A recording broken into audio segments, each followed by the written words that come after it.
I've got the recipe on how to breed Longfin Super-red Bristlenose. Stay tuned and I'm going to share it with you right now. Try to catch it with my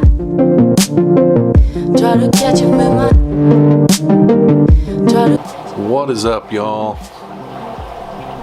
You guys have noticed on my live streams, a couple weeks ago I did a little live stream where I was showing this tank and I was talking about a little secret breeding project that I've been working on. And then in a couple live streams later, I kind of outed what I was doing, and basically what I'm doing is I have figured out what the recipe is to make Longfin Super-red Bristlenose Plecos, and that's what I started doing immediately whenever I found out the recipe. And basically it's gonna take 2 to 3 years to actually get them breeding true, but the first piece of the recipe is exactly what's going on right here. And I've had this male Super-red Bristlenose in here with this female Longfin albino Ancistrus for about a week, and right now she's trying to get in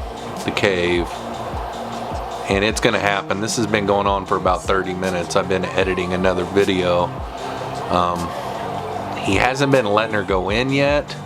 I don't know if he's trying to entice her or what. Just then she had a chance to go in, but she just didn't take it for some reason. But she is absolutely full of eggs. Her stomach is just completely bulging. And I will probably get a few Longfin Super-reds out of this clutch once it's done. But they won't be a true line. It will take 2 to 3 years worth to get a true line out of them. But I'm going to take you through the progression of the first piece of the recipe, and it's going to happen tonight. And I'm kind of glad too, because this weekend I'm leaving for Christmas holiday to see my family down south, and I'll be gone for about 3 days, and I'd rather get this done now and get the eggs pulled before I leave, rather than have them be wigglers when I get back. So sit back and enjoy, because it's gonna happen. Once I see that she just won't stop. Look, she's coming back. I don't know if you guys can see her. She's just out of camera frame there. She's been doing this exact same thing, and he's been doing this exact same thing for about 30 minutes. And for the last week, they've pretty much not paid attention to each other. But earlier when I came in here to start editing this video, I noticed that he was caved up. And I looked to see if there was any eggs, and there wasn't. And then all of a sudden, out of the blue, here she came. He has been just running her off, but now they're really getting down to the nitty-gritty. So hang tight. I'll check back in here in a minute once I know that something has happened. If this isn't breeding action, I don't know what is, guys. Always remember to be patient. They'll do it whenever they're ready. I thought this was going to happen a week ago, and here it is happening right now. Now this is probably the time. She backed in. He's already acting cuckoo. He's going to trap her in there and keep her in there as long as he can to make for sure she deposits the eggs. And when she comes out, he'll go in there and sterilize and spaz out for a little bit, and then he will hardcore start fanning that cave. And sometime between tonight and tomorrow night, I will take the cave out and scrape out the eggs. And yeah, this is it right here, guys. So they've spawned now for it's probably close to an hour this has been going on. But for the last week, they've pretty much not even acted like each other was in the tank. He did his own thing. He was really dominant around the food towards her all week. So I had to spread the food out quite a bit. But yeah, I'm really excited. I will check back in once I notice that there's some eggs in there, and we'll get them going. Pretty awesome. Alright guys, it is the next day. It happened overnight, but I was too busy this morning to take a look. But you guys look up inside there, you will see there's a clutch of eggs, and we got a super red fanning said clutch of eggs. You guys can see right up inside there. Now he's moving. There we go. It is a rather large clutch as well. But next thing I'm going to do is I'm going to go get some supper, get something to eat, and then I'm going to grab him and the cave, and I'm going to dump him out into a little container and put him back over in the super red tank, because I'm done with him. And I'm going to grow these babies and these eggs out probably for about a year and start round 2 of the recipe. Alright guys, go ahead and hang it on the tank here. Get my levelers all set. And I've already got my flow set pretty slow to where it's just a drip, because on these little breeder boxes, if you set the flow too high, it gets up into these, and then the babies, when they turn into wigglers, get over the edge. All I do over here is a piece of filter floss, and I put the gate on, just like that. And I kind of put it up like that, but I need to get an air stone. I'll move this one with the longer tube. This one's closer. Alright. Poke it through the one closest where the eggs are right now.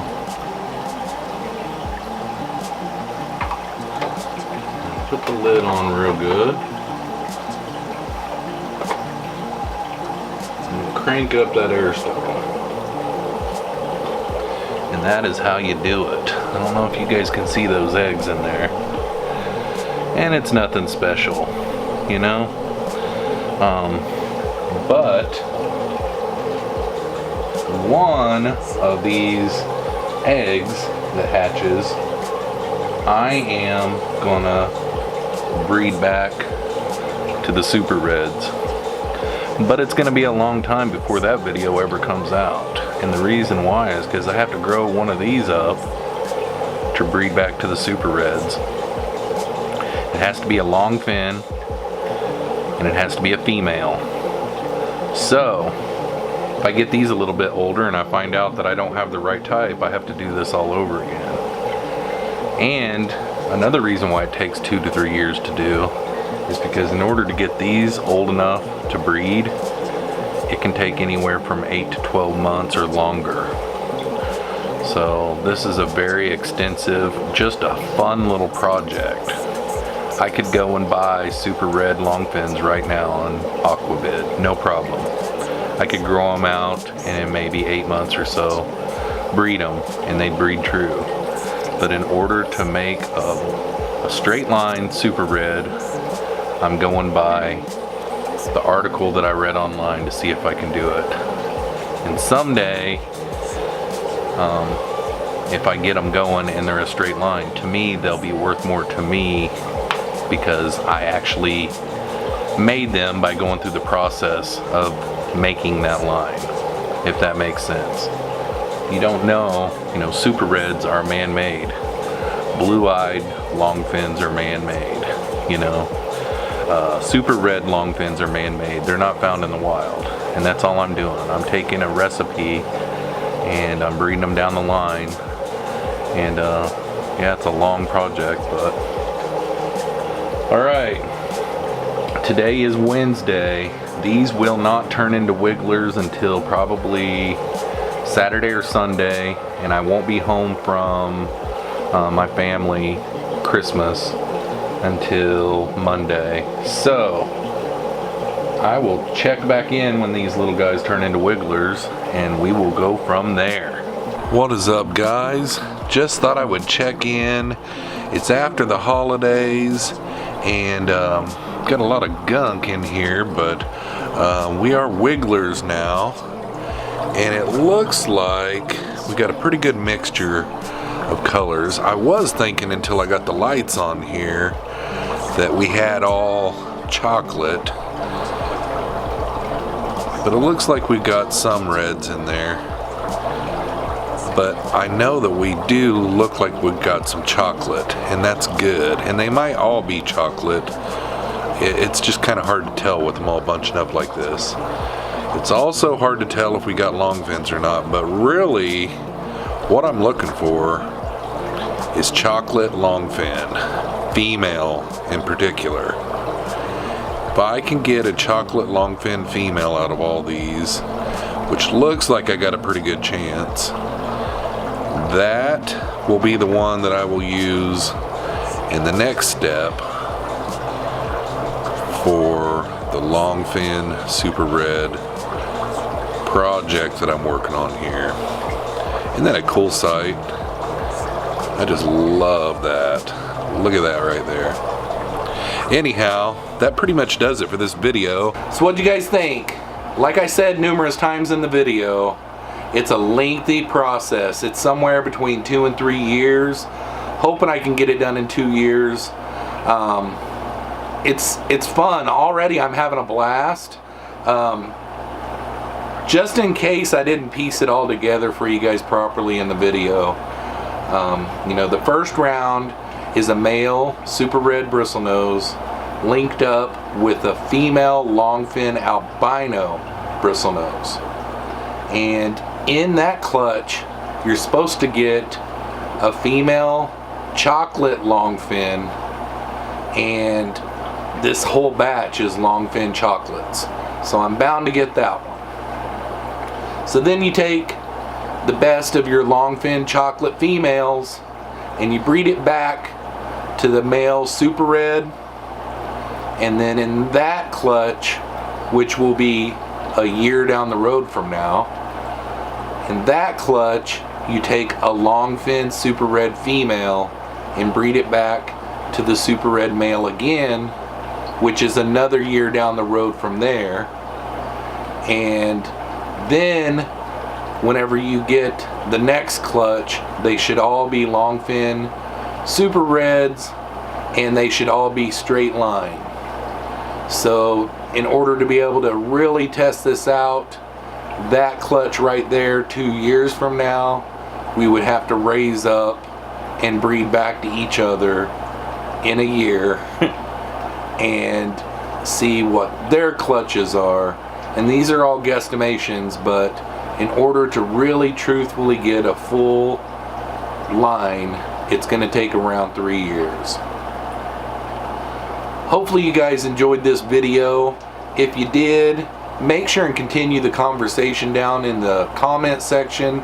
I love hearing what you guys have to say about this. Also, if you are new to the channel, I made close to a couple hundred videos last year. Please check out some of those. You might see something that you like.